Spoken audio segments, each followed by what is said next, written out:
Hello, you're right on time. Welcome to Pride 101. Have a seat. Hello, ladies and gentlemen, and those of us who know better. My name is Carrie the One, or Ms. One if you're nasty, or Matthew Hampton if you're my humanities professor.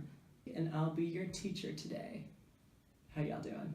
In honor of it being Pride Month and the 50th anniversary of the Stonewall Riots in New York, we are going to analyze Marsha P. Johnson and her leadership in the modern gay rights movement in the United States. This totally isn't a final for my humanities class. For those of you who don't know, Marsha P. Johnson was a trans woman of color and gay rights activist in the late 20th century. Based out of New York, she participated in the Stonewall Riots that effectively kicked off the modern gay rights movement and fought for the rights of gay and trans individuals until her death in 1992. Before we begin, I have to say that Johnson often collaborated with fellow trans woman and activist Sylvia Rivera, and while she was an amazing leader in her own right, for the purposes of this project, we're only going to focus on Marsha P. Johnson. Also, there are many different leadership skills that someone can possess, but to keep this video from being 40 hours long, we're just going to focus on two.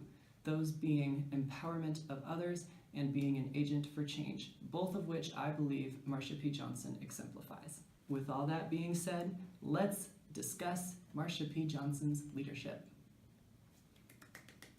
The term change agent is pretty self-explanatory. It describes someone who fights for change in society, the government, anything. And it's a really important leadership quality to have, and many well-known leaders have been agents for change. Martin Luther King was an agent for change during the Civil Rights Movement, striving to change the laws in order to protect the rights of Black Americans. Susan B. Anthony was also a change agent who fought for women's suffrage at the turn of the century.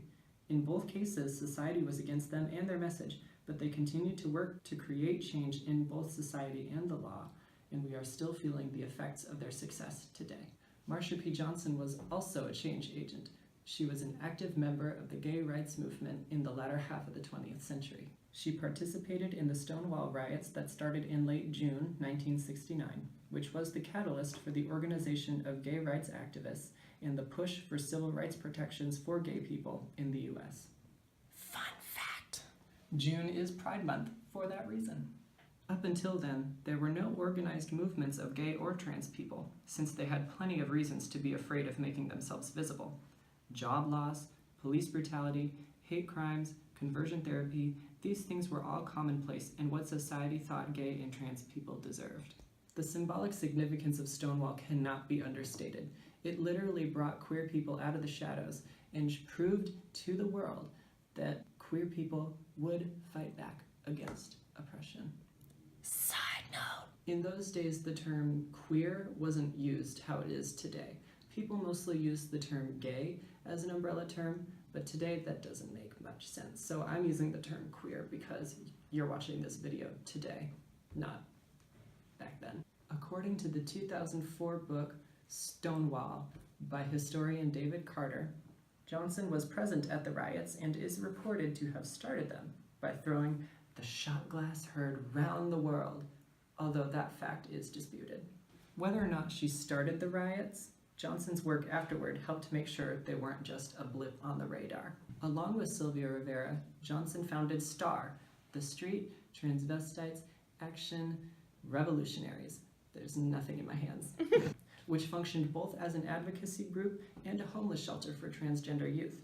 STAR was the first of its kind and was one small change Johnson made to reach her goal, which was, as she said, to see gay people liberated and free and to have equal rights that other people have in America. Her stated goal is clearly based in creating change in both society and the law, and her work on the Gay Liberation Front and AIDS activist groups like ACT UP was the manifestation of that, creating change that was necessary for the health, safety, and humanity of queer people in the U.S. Now let's move on to the second leadership quality I think Johnson exemplifies, empowering others. There are many first-hand accounts of people feeling empowered by Marsha P. Johnson.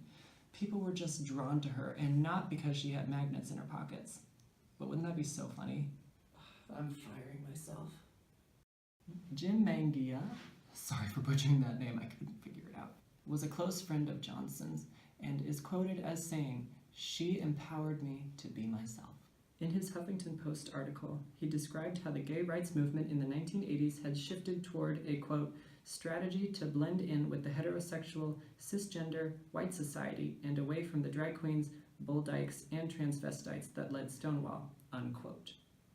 When Johnson showed up to a march in a gold lame dress and hat, fabulous, the organizers told her to go to the back. Unbeknownst to the organizers, Johnson was inviting anyone and everyone that was watching the parade to join her in the back, and by the time it ended, tens of thousands of people were marching along with her. Now that's empowering. People really liked her. She was even dubbed the mayor of Christopher Street, which is a street in Greenwich Village in New York where she lived, and also where the Stonewall riots took place. It's all connected, I'm telling you. There was an independent documentary released about her life in 2012 called Pay It No Mind, The Life and Times of Marsha P. Johnson. It's great. You should watch it. And in it, several people recount their love for her because she was so firm in her values of acceptance and selflessness in the face of police arrests and other hardships. She also wrote great poetry. Seriously, you should watch it. This is why she was such an effective leader. She was able to empower others and become a symbol of strength for those in similar situations as her. That is to say, not very good situations. If any of you remember reading the ancient Greek play Antigone in your sophomore year of high school, you'll remember that Antigone was empowering to others just on the virtue that she stood so boldly in opposition to the mainstream that oppressed her. I also see parallels to Harvey Milk, who was the first openly gay man elected to public office in the United States. He was empowering to the people he talked to, and in San Francisco where he lived, there was a substantial gay community for him to empower. He got on the mainstream side by subverting their expectations of what people were. Pedophilic, deranged, you get the idea. He was none of those. And just by existing, he was dismantling the stereotypes of gay people in the mainstream on a wide scale. I believe this same principle applies to Johnson, who not only stood in opposition to mainstream society, but at times with her own activist movement, as we saw in that story earlier. Through her existence and her work, she was able to prove to the mainstream society that gay and trans people were not the terrible people that they thought they were, although it took several years to get there. After decades of work as an activist for the gay rights movement and the AIDS resistance, Johnson had solidified herself as a local hero for the gay community in New York. Unfortunately, Johnson's body was found in the Hudson River in 1992, and the cause of her death is still unknown. Despite her no longer being with us, her legacy lives on through her empowerment of others and her ability to create change. Without her, the world will look very different for queer people. So know your history, kids. That's how you get degrees. Oh, wow. Oh my God. I didn't even know I was nominated. It's just that easy, kids. And with that, this class is over. Just so you know, all the materials that I referenced today have been cited in APA format for no particular reason, and they are in the description box below the video. I would also like to give a special thanks to my friends Nick and Ellie for helping me out with this video today. I would not have been able to do it without them. Thank you all for watching. I hope you all have a very gay Pride Month. Stay safe, and yeah. Calculator.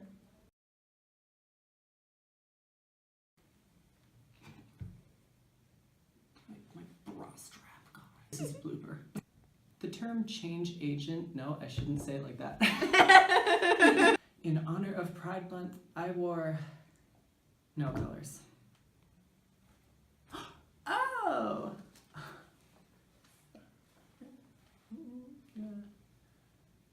There we go.